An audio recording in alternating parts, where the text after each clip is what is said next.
Bonjour tout le monde, moi c'est Ousseynou Sorno, je suis élève ingénieur à l'Institut des sciences de la Terre de Dakar, qui est devenu maintenant l'école nationale supérieure des mines et de la géologie.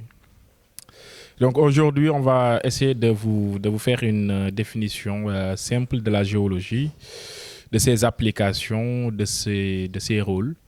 Donc comme vous le voyez, le mot déjà nous parle beaucoup sur la géologie qui est constituée de géo et de logos. Donc, géo qui renvoie directement à terre, logos qui peut renvoyer à discours. Donc, la géologie est une science qui étudie les parties de la terre accessibles à l'observation et à l'élaboration des hypothèses qui permettent de constituer leur histoire, donc l'histoire de la terre, et d'expliquer leur constitution ou bien agencement. Donc, par là, on peut savoir que la géologie nous permet de reconstituer l'histoire de la Terre et de comprendre son évolution dans le futur. Cela peut nous permettre de faire une transition sur le rôle de la géologie. Donc, la géologie, pour comprendre un peu son rôle, on va le prendre dans ses domaines d'application, comme par exemple dans le domaine des ressources minières ou bien les ressources minérales de façon générale.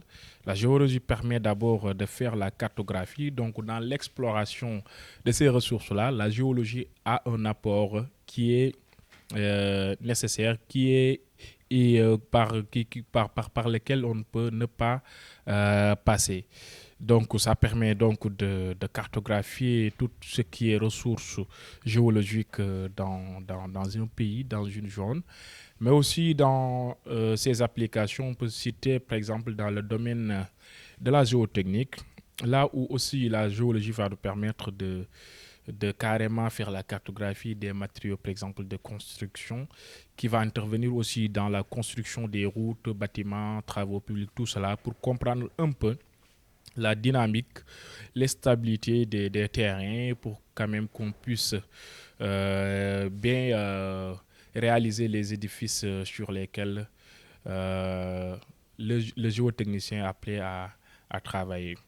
Autre que cela, on peut prendre son rôle aussi dans le domaine de l'hydrogéologie qui permet de savoir les nappes, leur dynamique, mais aussi de lutter contre la pollution de ces nappes-là. Donc, c'est vraiment une discipline scientifique récente, mais quand même qui a un apport, qui a des rôles vraiment primordiaux. Vraiment primordiaux. Donc, de façon facile, c'est par cela qu'on pourra vraiment comprendre la géologie.